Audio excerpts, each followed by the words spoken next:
What's up, everybody? Today we're going to take a look at Fortune's latest article on the Great Reset, a New York Times article that's called What's Up with This Crazy Housing Market, and also take a look at Redfin's latest data reports on the current market. Are the industry experts still calling this housing market a correction, or is a more crash now imminent? We'll go through it all, so let's just dive right in. In June, Federal Reserve Chairman Jerome Powell was very clear that he wants to see the U.S. housing market return to a more balanced state. He called it a reset.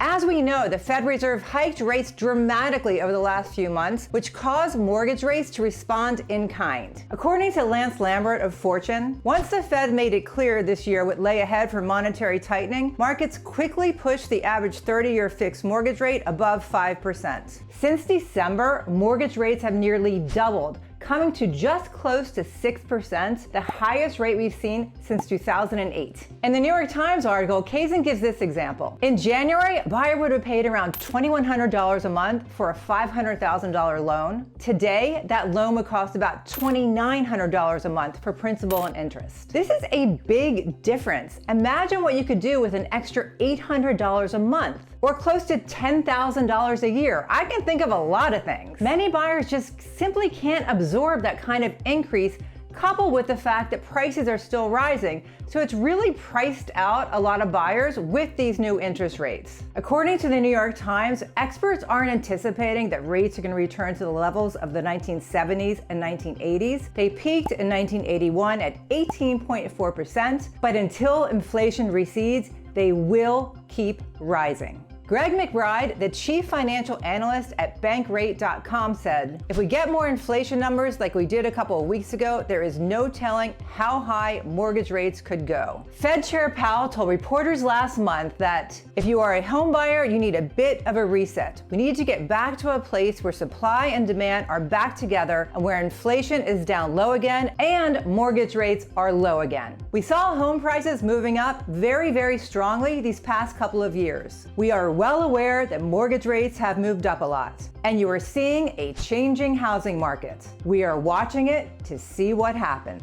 Did you ever feel like a puppet in the money holder's hands? I mean, clearly his plan is working. We're seeing the housing market cool down all across the country. Some lead factors are that the mortgage applications have gone down 17% year over year, according to the Mortgage Bankers Association. Inventory has gone up drastically in the last few months. According to Fortune's analysis of the Realtor.com data, among the nation's 100 largest housing markets, the median market saw inventory rise 1% between January and April. That was before spiking mortgage rates kicked off this housing correction. Among those same 100 large housing markets, the median market saw inventory rise 50% between April and June. In the New York Times, Caryn writes, "The frenzied environment we've become accustomed to with its eye-popping price increases and bidding wars that left buyers dejected and sellers giddy suddenly seemed to be a thing of the past. While buyers stood on the sidelines, recalculating their larger mortgage payments, sellers began to realize that offers of $100,000 or more over asking might not be forthcoming."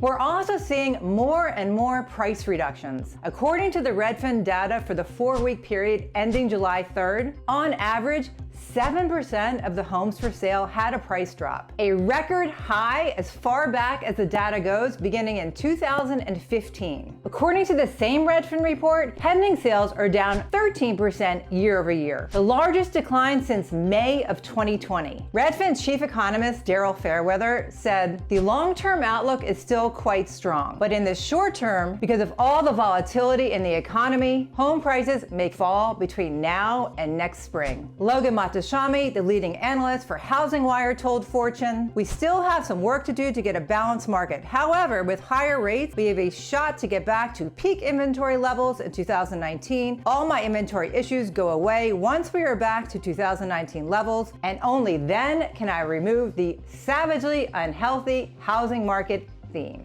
But let's be clear, even with inventory rising, we are still way below pre-pandemic levels. Fortune's Lambert notes that among the 917 housing markets measured by Realtor.com, 601 markets are at least 50% below their pre-pandemic level. I mean, with so little inventory and people still wanting to buy homes, prices are unlikely about to collapse. They may correct, which we are seeing, but that's very different than a full-blown crash. Rich Sharga, an executive vice president of marketing intelligence at ATTOM, a real estate data company, said, "People waiting for home prices to fall are probably going to be disappointed. This is not 2008 all over again. We are not in a housing bubble." Now, I know by some of your comments that this is not a very popular opinion, and some of you think that all of these industry insiders are trying to manipulate us into buying now by saying that we're not in a housing bubble about to burst. And you may be right, but I tend to look at the data over the drama. So let's continue.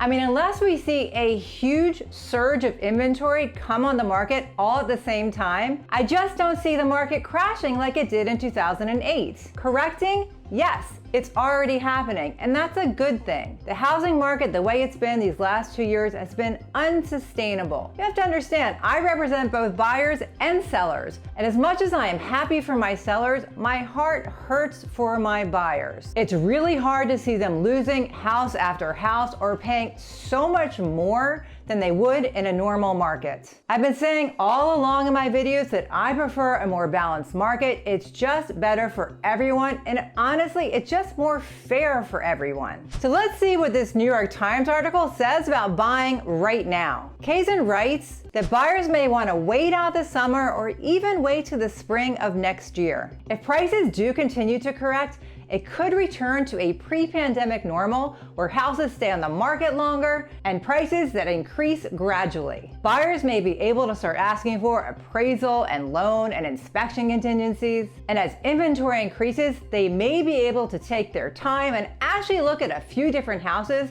before they jump on the first one that comes on the market. And if rates go down, you can always refinance.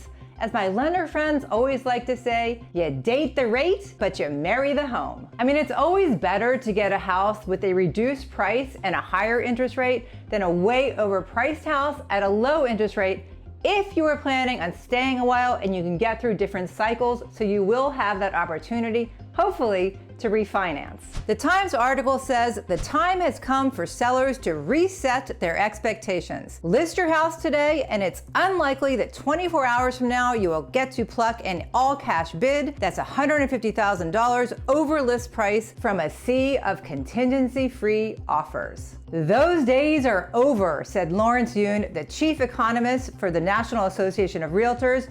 Don't expect multiple offers. Kazin goes on to say that those planning on selling in the next year should probably do it sooner rather than later. But if you can wait until the market settles into a new rhythm, you may have a better sense of what to expect 2 or 3 years from now. I agree. It's a great time to sell now because inventory is still super low, at least where I am in the DC area. And if there's not a lot of options and you put your house on the market and it looks good and it's priced right, here where I work, you will still see multiple offers today at the end of July of 2022. Mind you, this is not true for every house. It does depend on the location and how it's priced. But what's happening where you live?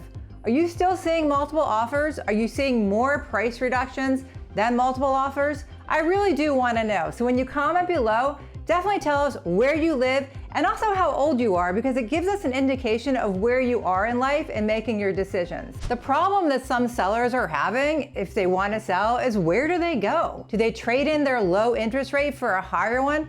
Or do they go rent? Well, in the New York Times article, Kazin calls the rental market the Hunger Games, and would-be renters in cities across the country compete with dozens of other applicants. She says that according to Rent Cafe, nationally, the vacancy rate is below 5%, with dozens of renter applicants competing for the same vacant apartment, which causes higher rents.